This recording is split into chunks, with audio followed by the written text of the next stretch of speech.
हाय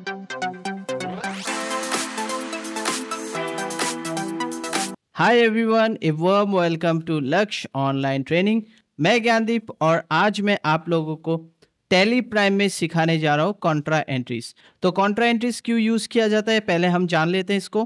Contra entries actually bank related जब भी कोई ट्रांजेक्शन होगा या फिर आप डिपॉजिट कर रहे हो या फिर विड्रॉल कर रहे हो या फिर आप बैंक टू बैंक ट्रांसफ़र कर रहे हो, उस वक्त आपको कॉन्ट्रा एंट्री करना होता है। ठीक है, और कॉन्ट्रा एंट्री एकदम इजी है, सबसे इजी मेथड है। यहाँ पर आपको वाउचर्स मिल जाएंगे, बस आपको कुछ बैंक अकाउंट्स बनाने होंगे और उसके बाद आप इजीली उसे मतलब एक बैंक से दूसरे बैंक में ट्रांसफ़र कर सकते हो या विड्रॉल कर सकते हो। सारे चीज़ में अभी आपको क्लियर करने वाला हूँ। तो चलिए स्टार्ट करते हैं आज का क्लास। तो चलिए अब हम पहले टैली को अच्छे से थोड़ा सा समझ लेते हैं। तो यहाँ आप देख सकते हो गेटवे ऑफ टैली, और गेटवे ऑफ टैली से आपको जाना पड़ेगा बैलेंस शीट। तो बैलेंस शीट में जाने से आपको यहाँ पर करंट एसेट मिलेगा। ये मतलब करंट एसेट का मतलब होता है यहाँ पर आपका कैश या फिर आपका जो स्टॉक्स है वो हो गए।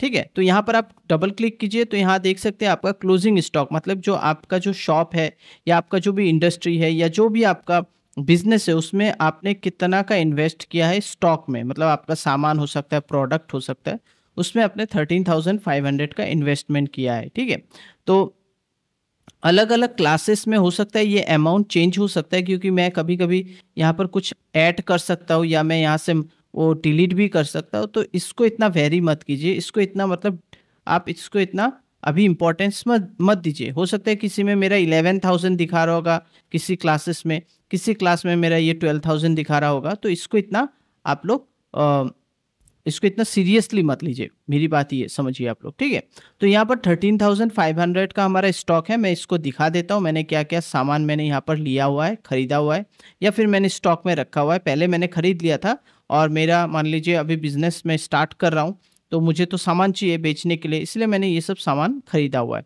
तो यहाँ देखिए अगरबत्ती है, बिस्किट है, राइस है, सोप है, ये सब मेरा टोटल कितना खर्चा आया है 13,500। मतलब मेरा जो मान लीजिए ग्रोसरी स्टोर है, इसमें मैंने इतना टका इन्वेस्ट किया हुआ है। अब मेरे पास और 50,000 कैश है। ठीक है, और मैं इस कैश को मैं अपने इस स्टोर में दिखाना चाहता हूँ, जो कृष्णा स्टोर है यहाँ पर मैं इसे दिखाना चाहता हूँ। तो ये चीज़ मैंने ऑलरेडी लास्ट क्लास में लास्ट क्लास नहीं 2-3 क्लासेस के पहले मैंने इसको दिखा दिया था स्टार्टिंग में, कि हम एक कैपिटल अकाउंट बनाते हैं जिसके ज़रिए हम शो कराते हैं कि हमारा जो एक कैपिटल अकाउंट बनाएंगे जिसके ज़रिए हमारा यहाँ पर पैसा जो है हम यहाँ पर डिस्प्ले करके दिखाएंगे आपको। ठीक है, तो हम बैक कर लेते हैं, वही चीज़ फिर से मैं दिखा रहा हूँ, सेम चीज़ है, पहले भी दिखाया था, अभी फिर से मैं दिखा देता हूँ ताकि हमारा और भी क्लियर हो जाए। अब हम पहले जाएंगे, क्रिएट में नहीं जाएंगे क्योंकि हम ऑलरेडी एक कैपिटल अकाउंट बना के रखे थे, मैं उसी को यूज़ कर रहा हूँ क्योंकि बीच में मैंने कुछ चीज़ें डिलीट कर दिया था। तो मैं ऑल्टर में चले जाता हूँ और मैं यहाँ पर लेजर में आपको दिखा देता हूँ। तो यहाँ पर आप देख सकते हो अमित कैपिटल अकाउंट मैंने ऑलरेडी बना के रखा था, तो मुझे इसको डबल क्लिक करके मैं दिखा देता हूँ। अमित कैपिटल अकाउंट के अंदर आएगा, बस इतना ही है और कुछ नहीं। बस उसके बाद आप एंटर करते हुए इसको फिनिश कर देना है और यहाँ पर आपका जो भी है डिटेल्स, एड्रेस वगैरह ये सब आप खुद डाल सकते हो। चलिए अब हम बैक कर लेते हैं। बैक करने के बाद हम आ जाते हैं एकदम गेटवे ऑफ टैली में। पहले तो हम पैसा को रिसीव करेंगे, जो 50,000 है जो मेरे पास कैश है। मान लीजिए मेरा नाम अमित है और मैं ये कृष्णा स्टोर को चलाता हूँ, इसका मैं बिजनेस ओनर हूँ। तो मैं क्या करूँगा, पैसे को मुझे मिले, पैसा मेरे बिजनेस में आ रहा है तो क्या होगा, वो तो रिसीव होगा। तो आपके वाउचर्स में जाना है। पहले वाउचर्स में जाने के बाद यहाँ पर पेमेंट ऑप्शन आ रहा है, पेमेंट वाउचर आ रहा है, इसको चेंज करके यहाँ से आप रिसीव कर लीजिए। रिसीव क्यों करेंगे, क्योंकि हमें तो पैसा मिलेगा। तो हम यहाँ पर क्या करेंगे, कैश, हमारे पास कैश आएगा तो हम कैश, और हमारा यहाँ पर कौन दे रहा है ये पैसा, किसके थ्रू आ रहा है, अमित कैपिटल। अमित इस कंपनी का, इस स्टोर का, इस दुकान का क्या है, मालिक है, ओनर है। तो यहाँ पर हमने अमित कैपिटल अकाउंट सिलेक्ट कर लिया और वो यहाँ पर 50,000 इन्वेस्ट कर रहा है। ठीक है, अपने बिजनेस में। तो ये कैश क्या हुआ, अब आप बिजनेस में शो करवा दे रहे हो इसको। तो इस पैसे को आप पर्सनल यूज़ के लिए यूज़ नहीं कर सकते। अब ये आ चुका है यहाँ पर, ये हमने एंटर करके इसको एक्सेप्ट कर लिया है। ऊपर कैश लिखना है, नीचे अमित कैपिटल अकाउंट लिख के मैंने कंप्लीट कर दिया, जो मैंने अभी आपको करके दिखाया। अब हम बैक करेंगे।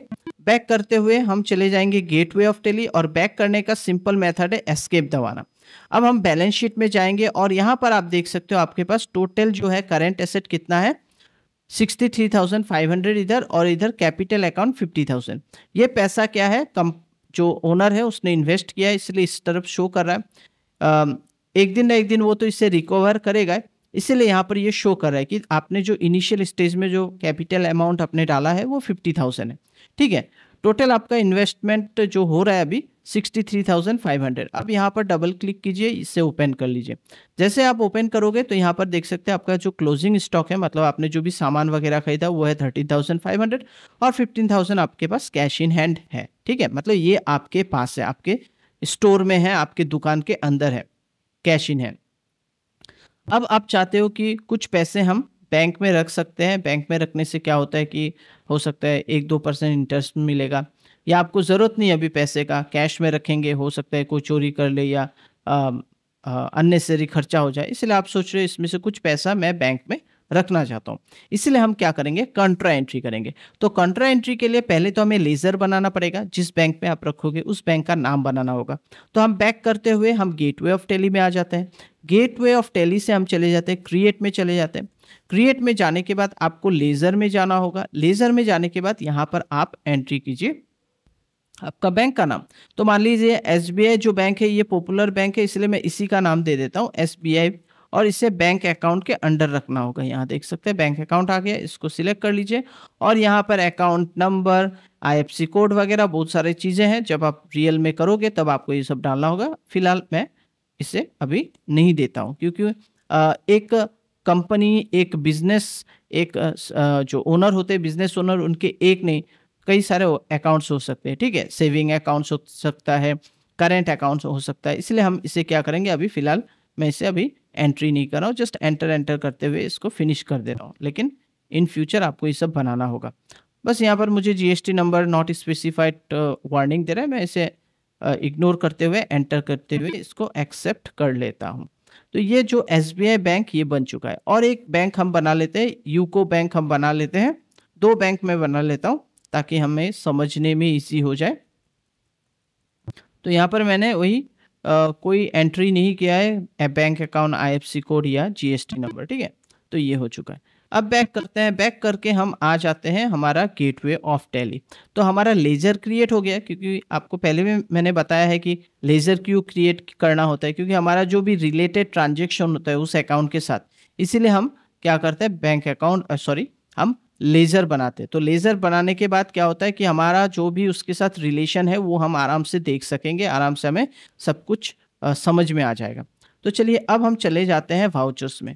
अब वाउचर्स में आ गए, अब यहाँ पर रिसीव है, रिसीव को आपको चेंज करके यहाँ पर F4 जो है कॉन्ट्रा एंट्री में क्लिक करना है। और Contra entry only banking related transactions के लिए ही किया जाता है, और कोई यहाँ पर इसका काम नहीं है। तो मान लीजिए अभी आपके पास 50,000 कैश इन हैंड है, आप चाह रहे हो कि मैं 10,000 डिपॉजिट कर देता हूँ आपका जो यूको बैंक, मान लीजिए वो करेंट अकाउंट है, उसमें आप जमा करना चाहते हो।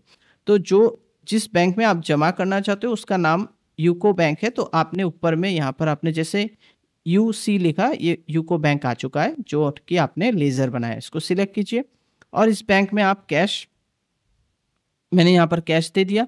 अब आपको यहाँ पर डिस्प्ले हो रहा होगा 50,000। ठीक है, अब जैसे आप यहाँ पर एंट्री करोगे 10,000 मतलब आप डिपॉजिट कर रहे हो, आप बैंक गए और डिपॉजिट कर दिया या ऑनलाइन आपने डाल दिया, जो भी किया। ठीक है, तो ये ऑटोमेटिकली आपका क्या होगा, यूको बैंक में अभी शो करने लगेगा।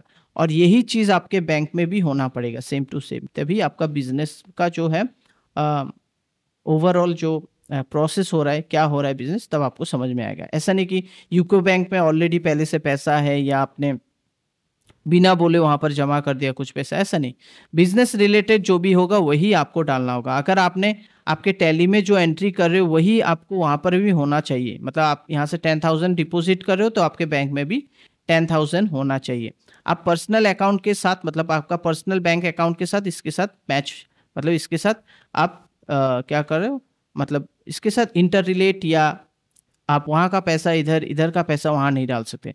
जो पर्सनल अकाउंट है वो कंप्लीटली आपको अलग रखना होगा, इसके साथ इसका कोई मतलब आप कंपेयर नहीं कर सकते हो, बाद में आपका हिसाब में प्रॉब्लम हो सकता है। इसीलिए आपका जो यूको बैंक है ये बिजनेस का अकाउंट है, एसबीआई जो बैंक है ये आपका बिजनेस अकाउंट है, करेंट अकाउंट हो सकता है, ये सेविंग अकाउंट होने से भी वो मतलब बिजनेस रिलेटेड ही होगा, वो कोई आपका अलग से मतलब वो पर्सनल अकाउंट के साथ आप इसको इन्वॉल्व मत कीजिए। अगर आपका पर्सनल अकाउंट है उसको अलग से रखिए, उसमें जो भी पैसा डाल रहे हो निकाल रहे हो वो इसके साथ कोई रिलेशन आप मत बनाइए, ठीक है। तो चलिए यहाँ पर हम यूको बैंक में 10,000 डिपॉजिट कर दे रहे हैं और एंटर करने के साथ साथ यहाँ देख सकते हैं कैश जो है आपका 40,000 हो गया, मतलब 10,000 डिडक्ट हो गया और यूको बैंक में आ चुका है। और उसके बाद यहाँ पर आपको कुछ डिनोमिनेशन वगैरह देना होगा, मैं अभी दे रहा नहीं हूँ। तो यहाँ पर आप 500 का नोट मान लीजिए आप 10 दे रहे हो, तो यहाँ 5 और 20 देना पड़ेगा, सॉरी। ये हो गया आपका 10,000। तो ये उसके बाद बैंक नेम डाल के एंटर करते हुए यहाँ पर आप नरेशन भी लिख सकते हो। मैं फिलहाल नरेशन यहाँ पर शो मतलब यहाँ पर अभी नहीं लिख रहा हूँ। एंटर करते हुए इसको मैं फिनिश कर दिया। अब आप बैक करते हुए जब जाएंगे और बैलेंस शीट में चेक करेंगे यहाँ पर करंट एसेट में, और यहाँ पर जैसे करेंगे तो यहाँ देख सकते हैं कैश इन हैंड 40,000 और बैंक अकाउंट में 10,000 रुपीज़ है। इसी तरह से हम और एक बैंक है हमारा SBI, उसमें भी हम कुछ पैसे डिपॉजिट करा देते हैं। तो फिर से हमें जाना होगा वाउचर्स में। वाउचर्स में जाने के बाद हमारा कॉन्ट्रा जो है वो ऑलरेडी हमारा यहाँ पर है ही। तो यहाँ पर हम क्या करते हैं, यहाँ पर मैं जो बैंक है उसका नाम दे देता हूँ। तो SBI बैंक है और हमें डिपॉजिट करना है कैश, तो कैश और कितना इस बार मान लीजिए 20,000। तो हमारे पास 20,000 40,000 है, हम 20,000 डिपॉजिट कर रहे हैं और यहाँ पर डिनोमिनेशन 20 डाल देते हैं, 20 40 एंड 20,000 हो चुका है। यहाँ पर आपको बैंक का नाम डालना है, हम फिलहाल कुछ नहीं डालेंगे, एंटर करेंगे। यहाँ पर आप सिंपल नरेशन लिख सकते हैं।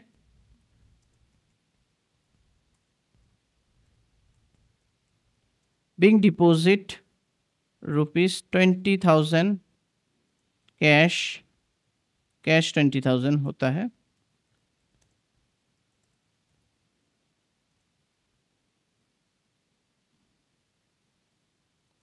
टू SBI बैंक, बस ये आपको लिखना होता है, ठीक है।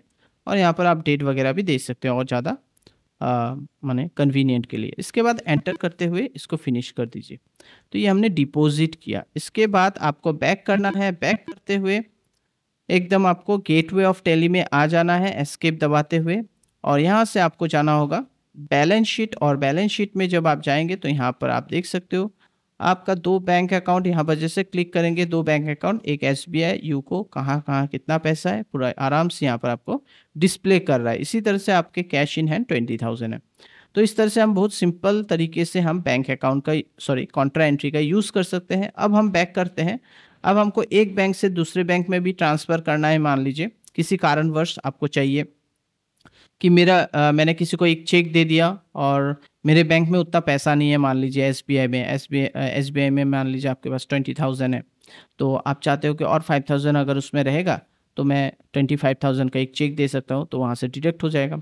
तो हम बस यहाँ सिंपल जाएंगे, वाउचर्स में जाएंगे, और होता है ना हम लोग करते हैं ऐसा चीज़ कि इमीडिएटली किसी को पेमेंट करना होता है 25,000 30,000 का, और बैंक में इतना पैसा नहीं होने से आपका माइनस चला जाएगा, ऐसा आपका पैसा काट लेगा। तो इसके लिए हम उसको सही तरीके से यूज़ करने के लिए हम क्या करते हैं कि हमारे बैंक में पैसा सही मतलब उतना पैसा रहना चाहिए जिसको हम चेक दे रहे हैं किसी व्यक्ति को, तो उतना तो अमाउंट उस अकाउंट में रहना चाहिए। तो चलिए हम SBI बैंक में थोड़ा सा हमारा पैसा कम है, SBI बैंक में हमारे पास है 20,000। सो हम यूको बैंक से क्या करें, कैश डिपॉजिट हमें टाइम लगेगा क्योंकि हम घर से जाएंगे फिर उस डिपॉजिट करेंगे, तो so it will take some time, ठीक है। तो इसलिए या बैंक बंद भी हो सकता है। सो बेटर होगा कि हम यूको बैंक, अगर हमारा ऑनलाइन ट्रांजैक्शन हम कर सकते हैं घर बैठे बैठे, तो यूको बैंक से मैंने क्या किया 5,000 डिपॉजिट कर दिया। बस ये 5,000 में आप क्या करो, यहाँ से डिडक्ट हो जाएगा यूको बैंक से, और यहाँ पर आप देख सकते हो चेक दिखा रहा है। यहाँ पर आपको चेक नंबर, आप कोई भी एक डमी चेक नंबर यहाँ पर मैं दे दे रहा हूँ, एंटर कर रहा हूँ। एंटर करते हुए ये हो गया आपका 25,000 SBI बैंक में आ गया। देखिए नीचे करंट बैलेंस और यहाँ पर 5,000। उसके बाद आप यहाँ पर आपका जो भी नरेशन है आप लिख सकते हो। मैं अभी नरेशन नहीं लिख रहा हूँ, एंटर करते हुए इसको फिनिश कर देता हूँ। चलिए, तो ये हो गया। ये एक इजी तरीका है कैसे करके हम बैंक टू बैंक ट्रांसफ़र कर सकते हैं, और मैंने बहुत ही अच्छी तरीके से और इजी तरीके से आपको बता दिया कैसे करके हमने ट्रांसफ़र किया है, ठीक है। तो इन चीज़ों को आपको याद रखना होगा। और यहाँ पर आप देख सकते हो कैश इन हैंड हमारा वही है, लेकिन बैंक अकाउंट में थोड़ा सा चेंजेस हो चुका है। एसबीआई बैंक में है 25,000, यूको बैंक में है 5,000। सो आई थिंक आप लोग को ये पूरा क्लियर हो चुका है। अब मान लीजिए आपको विड्रॉल करना है, पैसा आपको निकालना है, तो पैसा निकालने के लिए सिंपली सेम तरीका है। तो आपको अब क्या करना है, आपको जाना होगा वाउचर्स में और यहाँ पर आपको ऊपर लिखना होगा कैश, क्योंकि आप कैश विड्रॉल कर रहे हो, निकाल रहे हो, तो आपके पास पैसा आने वाला है। तो जैसे आप एंटर करोगे यहाँ पर आपको 20,000 जो आपके अकाउंट में फ़िलहाल है वो यहाँ पर शो कर रहा है, और जिस बैंक से आप निकालना चाहते हो।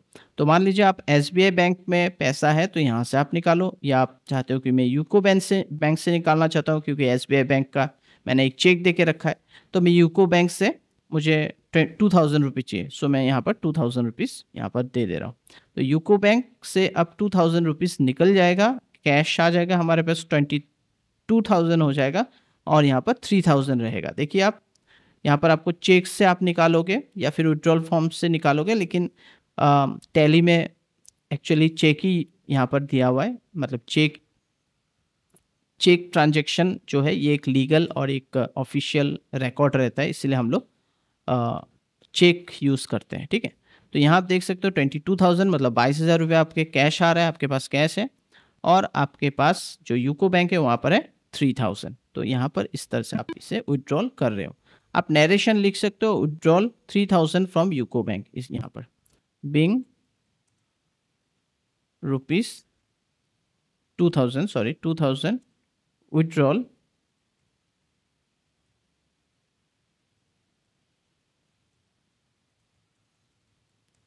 Bing ₹2,000 withdrawal from UCO bank, ठीक है, ये हो गया। इसके बाद आपको एंटर करते हुए इसको फिनिश कर दीजिए, बस। अब बैक कीजिए, बैक करते हुए हम बाहर निकल आते हैं, गेटवे ऑफ टैली में आ चुके हैं। अब हम बैलेंस शीट में जाएंगे और यहाँ पर करंट एसेट में आप जब क्लिक करोगे यहाँ पर आपको शो करेगा कैश इन हैंड 22,000 आ रहा है, और बैंक अकाउंट में आप देख सकते हो एक में 25,000 है, एक में 3,000 है।